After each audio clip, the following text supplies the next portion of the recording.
All right, I'm here to introduce our next speaker. Mark Bessett is an engineer and architect currently serving as both the Workgroup Chair for Universal Property Identifier. Mark holds both a bachelor's and a master's degree in aerospace engineering. He's literally a rocket scientist.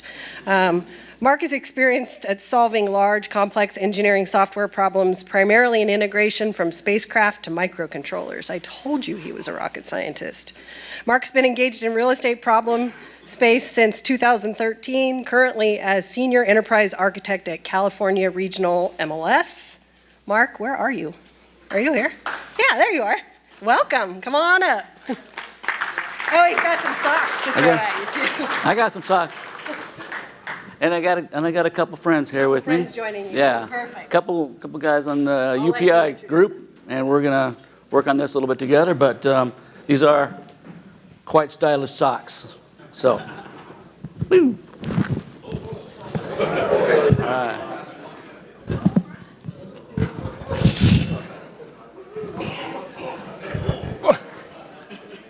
Well, you're really reaching. Huh? Okay, cool. All right, let's see, let's get started here. Yeah, so my cohorts here from the work group is Matt Casey, he's President and CEO for CRS. I don't know if everyone knows, they're a property data supplier. And we have Tim Kramer, and he didn't give me a headshot, but he's kind of our smoke and mirrors guy, so I picked what I thought was an appropriate headshot, so. Okay, does everyone know what the UPI even is besides a TLA? A three-letter acronym? Everyone knows what it is? We're good? No? Oh, all right, let's talk about it a little bit. A couple slides on this. It's supposed to be something that we came up with at RESO to provide a sort of a unilateral way to identify a property. It's kind of like a serial number, like a VIN number. It could be, you can think of your whatever analogy you want, but we wanted it to be independent, so I can go to CRS and they know how to make a UPI, go to CoreLogic, they know how to make a UPI, Zillow knows how to make it. Anyone that has data can make a UPI as long as they have the components that it takes to make a UPI. And why did we think this was something that we wanted to solve in RESO at all? It allows things like deduplication, integration, ways to tie otherwise disparate pieces of information together in a property-centric way. I think really what we do here is a lot about property. Okay, real quick, this was a couple presentations that we had just to do this one slide. So this is what a UPI looks like. You can see that it's meant to be kind of international, or specifically extensible to being international. This is how it looks for a US UPI, which is what we solved in the work group. We haven't really gone forward and done this for other countries because that's their business, right? But it uses the ISO, all these are ISO numbers that you see on here. And for the United States, it's basically the sub-geo that's maintained by FIPS and ANSI. And then it's an APN, and then we have a couple of other components on there that I'm not going to go into right now, but basically there's a sub-property component that we're not going to talk, right now we're talking about physical properties. I'll ask if there's questions at the end. That's what it looks like though. So the UPI is really starting to be everywhere. Everywhere I look, I'm getting phone calls. The Netherlands Sam hooked me up with the Netherlands. They wanted to see what we were doing for the UPI. They want to do the same thing. They wanted to see what challenges did we face. How does it work? They were happy to see that it was international. It can be solved by any other country. They've heard about the registry, and then they really perked up because they thought that was a great idea. So nobody sees, so this picture is here, or anyone recognize that? It's amazing. I saw the UPI in this picture, and I was like, wow, those guys at the NRO, they really, they must have picked up on our UPI, huh? All right. So what are the objectives for the registry? Number one, it's a sanity check for the UPI, right? So if somebody hands you a UPI, it's this big long string like I showed you a minute ago, with a bunch of characters. How do you know that's real? Is it just does it look like one? Does it smell like one? Is it formatted right? But is it really a UPI? The registry allows us to say, hey, does anybody else have this UPI? In the registry, we're basically just joining up property facts. The facts could be a mortgage. It could be tax data. It could be parcel information. It could be whatever anybody thinks is an important piece of information that corresponds to this property. So the more facts that are there, you can think of from a consensus model, we know, yeah, that's probably a UPI. So we have this scoring model that we came up with for this, and this is just a demo. It's not necessarily a specification on how to score a UPI. But some important things about that, we're not keeping track of all that. We're not becoming a data aggregator or a fact aggregator in the registry. It's just the fact. You know, it's like just the facts, man. We want to have a UPI and a fact and a person that provided that fact. That's it. That's all we want. In that fact, we expect that maybe there's a URL, and somebody that's a consumer could go and materialize that URL and see the fact. We make no promise with the registry that you can see the fact. That's between you and whoever owns that fact, right? So if you're a CoreLogic subscriber or a CRS subscriber, then you can maybe see what that fact is. If you're not, then you probably can't. But at least you can see the fact that. At least you can see that the fact that there's a fact. Okay. Yeah, it's a little weird there. So we want to facilitate this sort of integration model. So when I'm setting up software, I'm doing something, and I have to integrate with everybody else, there's so much of this, well, how do you identify that? What's your key? What's your reference? Is this your internal key or is this your public key? I mean, it's insane. I'm sure everyone here knows how to do that, understands exactly what I'm talking about. Everybody else that's here that doesn't understand that just expects shit to work, right? You just want it to work, and this is how we can make it work. So this is the constraints of the demo. I'm going to let Matt talk about it. He helped come up with how we were going to put together the demo from a data perspective. Matt? Thanks, Mark. It's kind of funny. If you think of this as a demo of the benefits of real-time or on-time delivery, I'm kind of like the truck driver. So it's just sort of the more basic how it works. As Mark mentioned, really what we're trying to show from a UPI registry standpoint is just the ease of which you can hit multiple data sources, verify that it's a valid UPI, and then attach information to it. So we picked Fulton County, Georgia, which is, if you know that area, that's basically Metro Atlanta.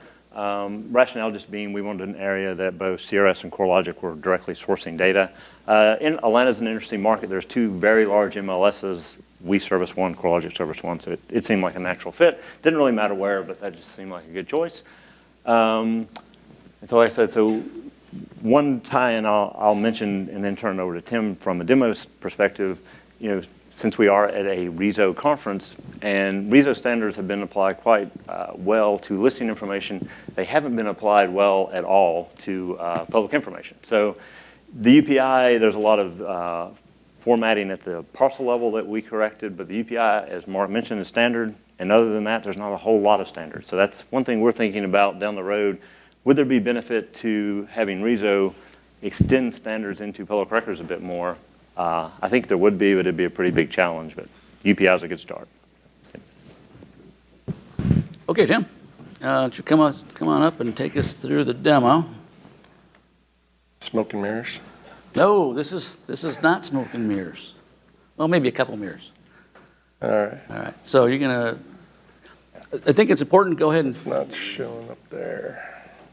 We have to. Not showing up here. It's showing on the screen. We have to switch something over if we're switching sources from the PowerPoint to a web browser. Let's do this.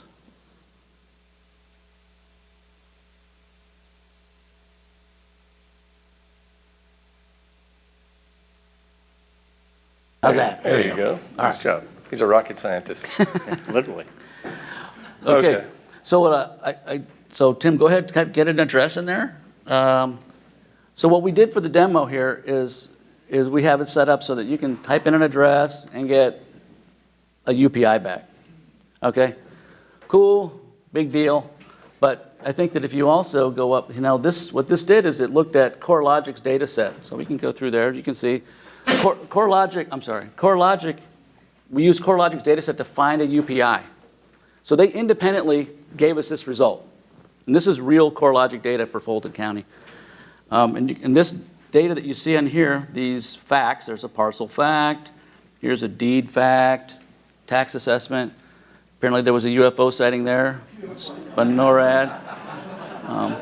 We have an AVM, so there's Acme Analytics provided us an AVM there. Yeah, that'd be UFO abductions. So, but then we also have all the parcel and deed information that's supplied by CRS. So, so while that seems super simple and it just kind of worked, what we've just seen is that two people that are independently making public records, independently making the UPI, we were able to just type in an address and boom, got a UPI back, and we can see the data in either set. And multiple sets, as in the case of the UFO. Yeah, the NORAD is providing some data as well. So we're actually hitting probably 4 or 5 different independent data providers. Some of them are simulated.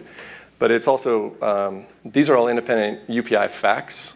And we're sort of simulating the behind the scenes. You'd probably be making an API call out to whoever the provider is, whether it's, Zillow or CRS or whoever it is. And so we just, through that simulation.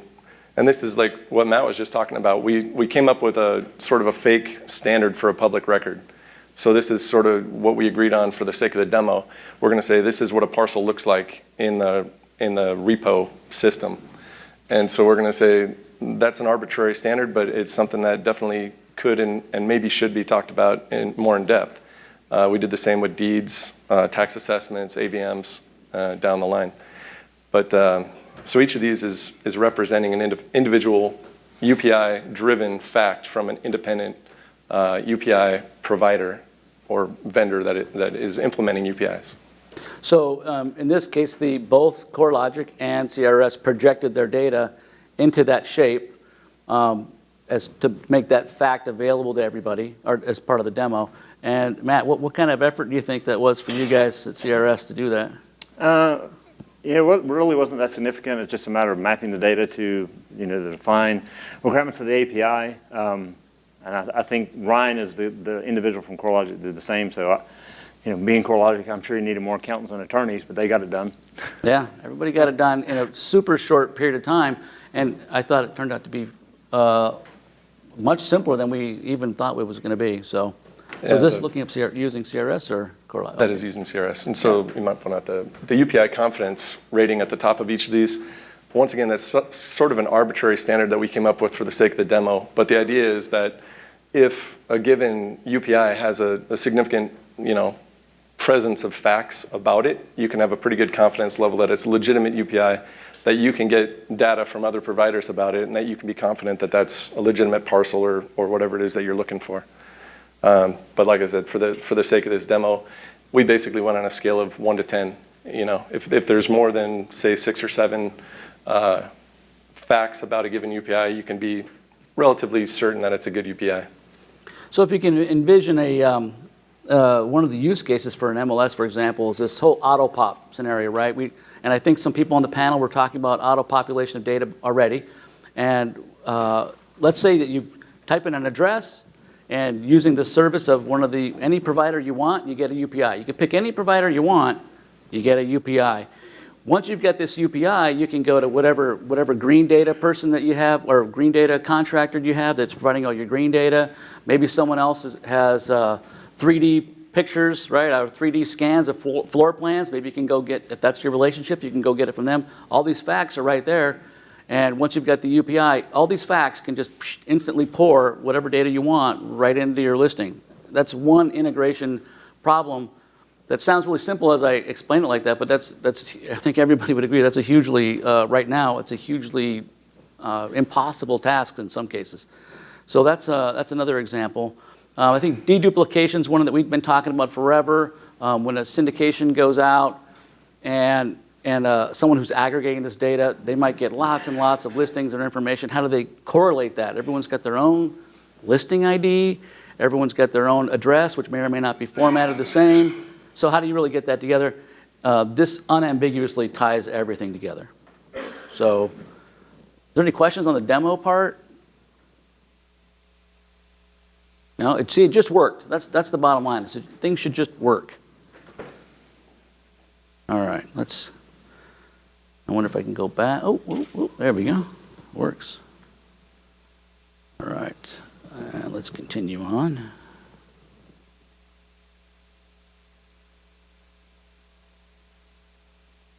There you go.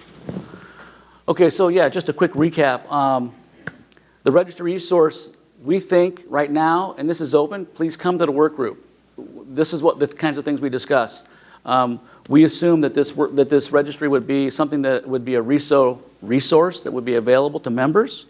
The adding of facts and possibly getting the facts out would probably be RESO member benefits. Again, this is all things that we're just talking about, so you come to the work group, let's get your voice out there. The idea is that you have a consensus model. That's what Tim pointed out a minute ago. There's like that score that says, hey, is this really a good UPI or not? And then you get the fact pointers. This is just a small list of things I put up there. It can be anything, but these are the things that I'm already getting calls. People want to know about insurance claims. People are putting together companies that do nothing but risk analysis, AVMs. So anything with analytics, this is a huge thing for you to be able to solve the analytics problem. Let's see. So this is where we're going to be at the next conference. For those of you that speak UPI, that's right where it's going to be. Is there any questions on the UPI in general? Is there any registry? Go ahead. Historical changes, obviously, right now, we may know about it.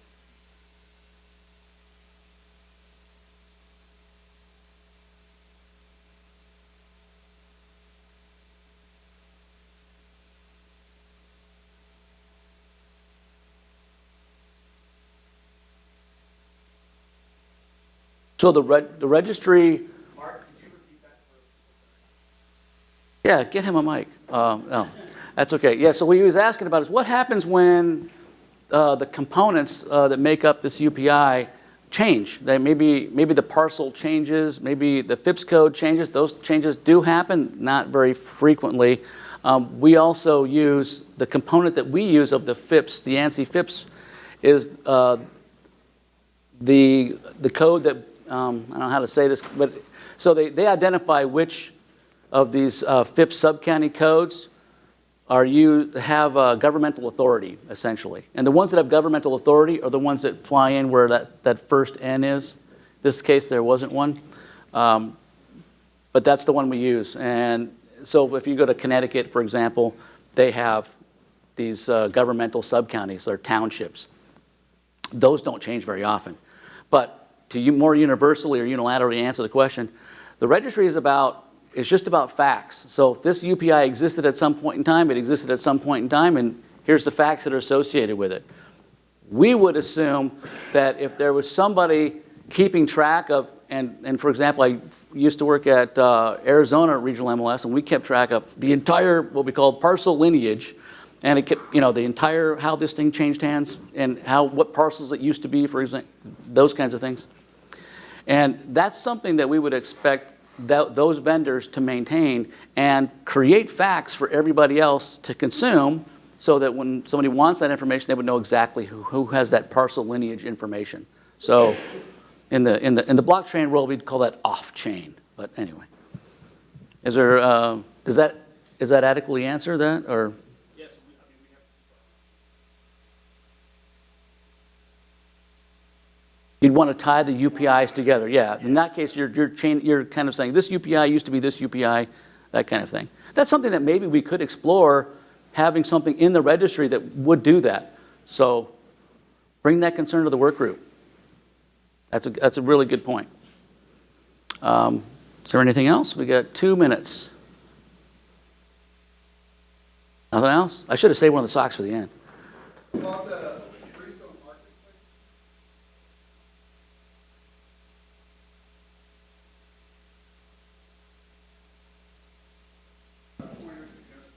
So the marketplace that we're referring to here is the providers that have that data. They're essentially in a marketplace that makes them available to everybody else. So let's say I've got the UFO sightings. I have all the UFO sightings across the U.S. I can plug up all the facts into the registry, and then anybody that wants to consume those facts, they obviously would still have to come to me. The registry would be there as a way to advertise that fact. And if anybody wanted to consume it, it's no problem, but they're subject still to my licensing requirements. So maybe if you come there, if you have UFO sightings at CRMLS, we already have a deal with those guys. Any one of our members can see the UFO sightings for that particular property, well, then you're in. That's kind of how it works. And there's lots of technology and data that's coming out more and more and more property-centric that really helps, I think, real estate members, because even though we're focused on listings a lot, we really are focused on the property. We just want data that goes with that property, either to fill out the listings or to augment my ability to sell it. What's the average days on market kind of thing. All those things that can be rolled up as facts for any given property. Does that help? Is that? Yeah, a little bit. It's a directory. It's a registry. Yeah, for the sake of the demo, we sort of took that layer away. We already made those calls to the API that you might not have access to. You might just see there's a fact that there was a UFO sighting, but you might not get the details of it. Yeah, let's see. Just really quick for the really geeky people. So what we did for this demo is here's the API, for example. We just have these simple RESTful calls that you can make to provide this data back. So here's like all the providers of data. Here's the facts themselves, and if you wanted to get something out of the registry, you just pop in here a UPI, and it's self-explanatory. But some people like me that are kind of techie, they like to see stuff like that. I don't know if everyone wanted to see that, so I wasn't really going to put that in here. But otherwise, if there's no other questions, I think we're. Does this sound something like something that's interesting? Is this something that's going to help out? Yes. Okay. LD, he's one of our cheerleaders. Okay. Cool. Well, thank you.